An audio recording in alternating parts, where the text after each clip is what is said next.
आकाशगंगा में तारे टिमटिमाते हैं और उनके चारों ओर घूमते ग्रह। क्या इन अनगिनत ग्रहों में से कोई हमारी पृथ्वी जैसा हो सकता है? क्या हमारी आकाशगंगा में कहीं दूसरी पृथ्वी छुपी हुई है? आज की इस डॉक्यूमेंट्री में हम खोज करेंगे एक्सोप्लैनेट्स की, जो हमारे सौर मंडल से बाहर स्थित ग्रह हैं। इन ग्रहों की खोज से यह पता लगाने का प्रयास किया जा रहा है कि क्या इन पर जीवन संभव है।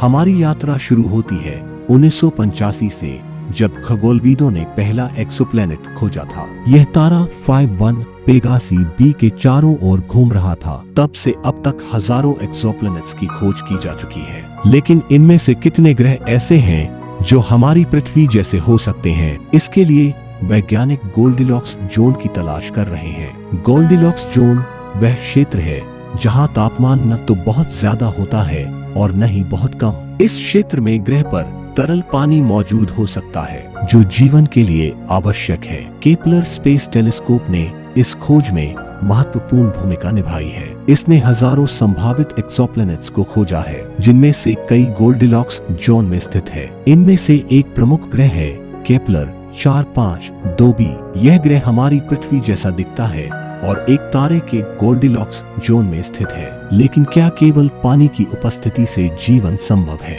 जीवन के लिए और भी कई चीजों की जरूरत होती है, जैसे ऑक्सीजन, मीथेन और स्थिर पर्यावरण। इस सवाल का जवाब पाने के लिए वैज्ञानिक स्पेक्ट्रोस्कोपी तकनीक का उपयोग कर रहे हैं। यह तकनीक ग्रह के वातावरण की संरचना का विश्लेषण करती है। स्पेक्ट्रोस्कोपी के माध्यम से वैज्ञानिक ग्रह के वातावरण में जीवन के संकेत, जैसे ऑक्सीजन और कार्बन डाइऑक्साइड की मौजूदगी का पता लगा सकते हैं। इसके अलावा वैज्ञानिक यह भी देख रहे हैं कि क्या इन ग्रहों पर स्थिर जलवायु है। किसी भी ग्रह पर जीवन तभी पनप सकता है जब उसका पर्यावरण लंबे समय तक स्थिर रहे।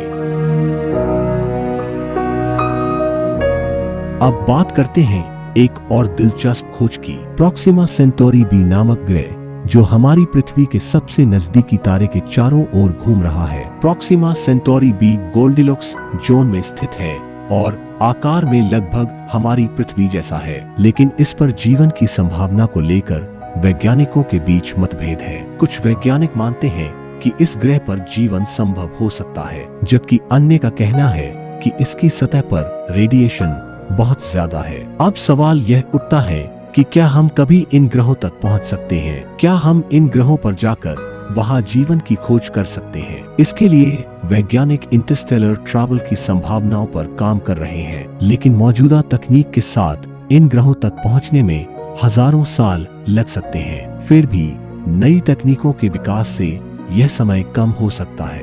ब्रेक थ्रू स्टारशॉट जैसी परियोजनाएं इस दिशा में एक महत्वपूर्ण कदम है। ब्रेक थ्रू स्टारशॉट प्रोजेक्ट के तहत प्रकाश की गति के करीब चलने वाले छोटे यान बनाए जा रहे हैं, जो प्रोक्सिमा सेंटोरी बी तक केवल 20 वर्षों में पहुंच सकते हैं। इन यानों में उच्च तकनीकी कैमरे और सेंसर होंगे, जो ग्रह की सतह और वातावरण का विश्लेषण करेंगे। लेकिन वैज्ञानिक केवल नई पृथ्वी की खोज में ही नहीं लगे हैं। वे यह भी समझने की कोशिश कर रहे हैं कि क्या अन्य ग्रहों पर बुद्धिमान जीवन संभव है। इसके लिए SETI परियोजना चलाई जा रही है। यह परियोजना अन्य ग्रहों से आने वाले रेडियो सिग्नल्स की खोज करती है। हालांकि अभी तक कोई ठोस संकेत नहीं मिला है, लेकिन इसका मतलब यह नहीं है कि बुद्धिमान जीवन मौजूद नहीं है। हमारी आकाशगंगा में 100 अरब से ज्यादा तारे हैं और हर तारे के चारों ओर कई ग्रह हो सकते हैं। इनमें से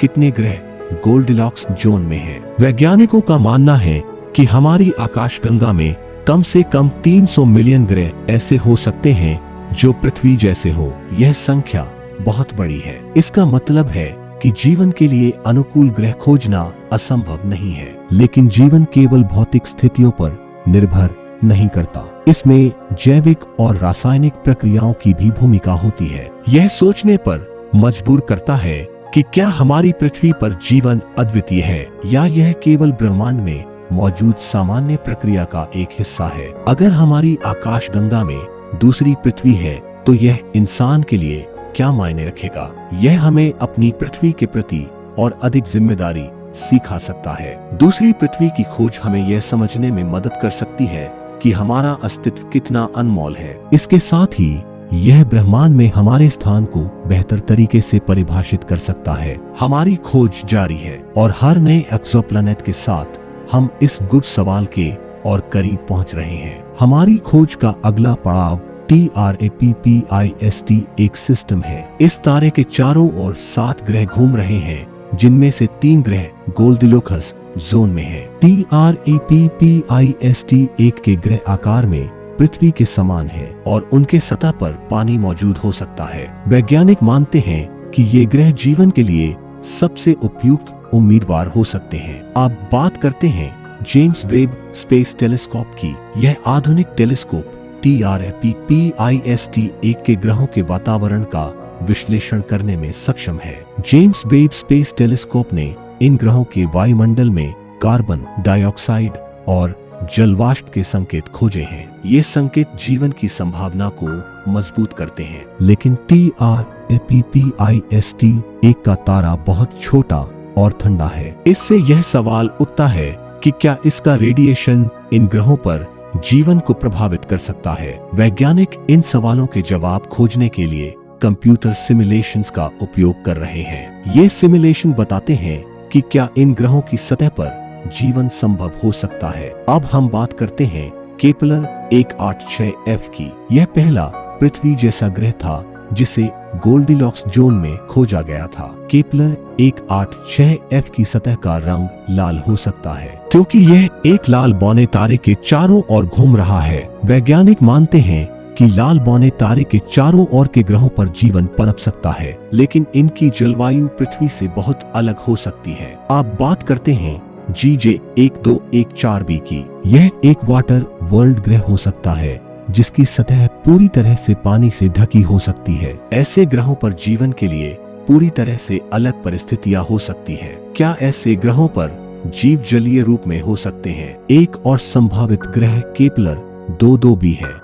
यह हमारे सौर मंडल से 600 प्रकाश वर्ष दूर है और गोल्डिलॉक्स जोन में स्थित है। केपलर 22b का वातावरण घना हो सकता है जिससे वहां जीवन के लिए अनुकूल परिस्थितियां बन सकती है। आप बात करते हैं सुपर अर्थ्स की। ये ग्रह आकार में पृथ्वी से बड़े होते हैं लेकिन जीवन के लिए अनुकूल हो सकते हैं। सुपर अर्थ्स के गुरुत्वाकर्षण का असर वहां के जीवन रूपों के विकास पर पड़ सकता है। क्या ऐसे ग्रहों पर रहने वाले जीव हमारे जैसे हो सकते हैं या उनके शरीर का ढांचा अलग होगा? यह एक बड़ा सवाल है। इन ग्रहों पर जीवन की संभावना यह दिखाती है कि हमारा ब्रह्मांड जीवन से भरा हुआ हो सकता है। लेकिन अगर हम एक पृथ्वी जैसी दूसरी दुनिया खोज भी लें तो क्या हम वहां तक पहुंच सकते हैं? अंतरिक्ष में यात्रा के लिए हमें अत्याधुनिक तकनीकों की आवश्यकता होगी, जैसे एंटीमैटर इंजन या वर्म होल्स का उपयोग। वर्म होल्स की अवधारणा हमें विज्ञान कथा जैसी लग सकती है, लेकिन वैज्ञानिक इसे सैद्धांतिक रूप से संभव मानते हैं। अगर हम वर्म होल्स के माध्यम से यात्रा कर सके तो यह हमें दूसरी पृथ्वी तक तुरंत पहुंचा सकता है। लेकिन वर्म होल्स को स्थिर बनाने के लिए हमें नेगेटिव एनर्जी की जरूरत होगी, जो अभी तक केवल सैद्धांतिक है। इसके अलावा हमें यह भी समझना होगा कि दूसरी पृथ्वी पर पहुंचने से पहले हमें अपने ग्रह को बचाने पर ध्यान देना चाहिए। दूसरी पृथ्वी की खोज केवल एक वैज्ञानिक प्रयास नहीं है, बल्कि यह हमें अपनी पृथ्वी के महत्व को भी याद दिलाती है। पृथ्वी जैसा ग्रह खोजना जितना रोमांचक है, उतना ही महत्वपूर्ण है कि हम अपनी पृथ्वी की रक्षा करें। अगर हम अपनी पृथ्वी को संरक्षित नहीं कर सकते तो क्या हम दूसरी पृथ्वी पर जीवन जीने के योग्य हैं? इसलिए दूसरी पृथ्वी की खोज के साथ साथ हमें अपने ग्रह को भी बचाने के प्रयास करने चाहिए। आकाशगंगा के रहस्यों की यह खोज जारी रहेगी और हो सकता है भविष्य में हमें दूसरी पृथ्वी का पता चल जाए। तो बने रहिए हमारे साथ, क्योंकि ब्रह्मांड के इन रहस्यों का सफर अभी खत्म नहीं हुआ है। आपको यह जानकारी कैसी लगी?